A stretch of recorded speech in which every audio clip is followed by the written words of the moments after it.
Hello there, I'm Jevindu. I've been working on my small platformer game for the past few weeks, and in this video, I'll be sharing with you all the progress I made during that time. So, watch till the end.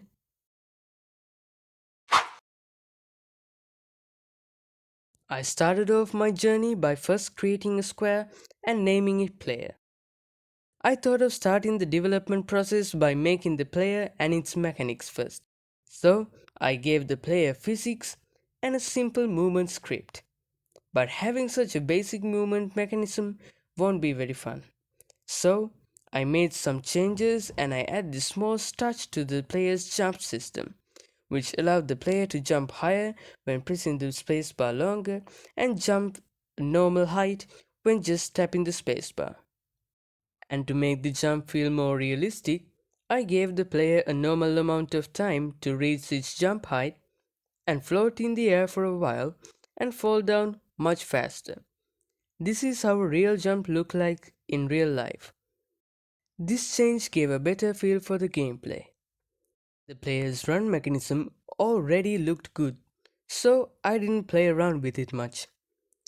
I spent the whole day on the player's mechanisms, but I think that's worth it. After the player movement done, I thought of designing the graphics for the game. So I searched up a color palette that matches the vibe of the game.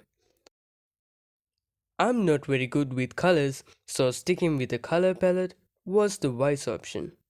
After finding a satisfying color palette, I tried out some player character designs to find the best design. But guess what? I'm not very good with pixel art as well. So I got some inspiration from the Celeste game character and somehow ended up with this. It looks okay. Designing the player took the most time out of all.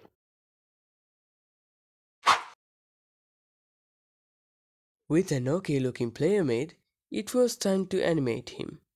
So I created three animations: run, jump, and idle.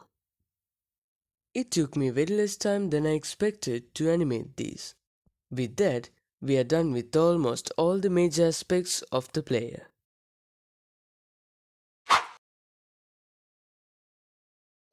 Building a good looking environment and a level design was the next task in list. I used something called a tile map to build the environment. So I created a small environment to see how it looks like in game. Then I played around with the tile map system in Unity and got it working with the tile map design I created earlier. I had some minor issues when working with the tile maps, but got them sorted out. And I replaced my ground tile map with a minimalistic design. With that, the tile map was online.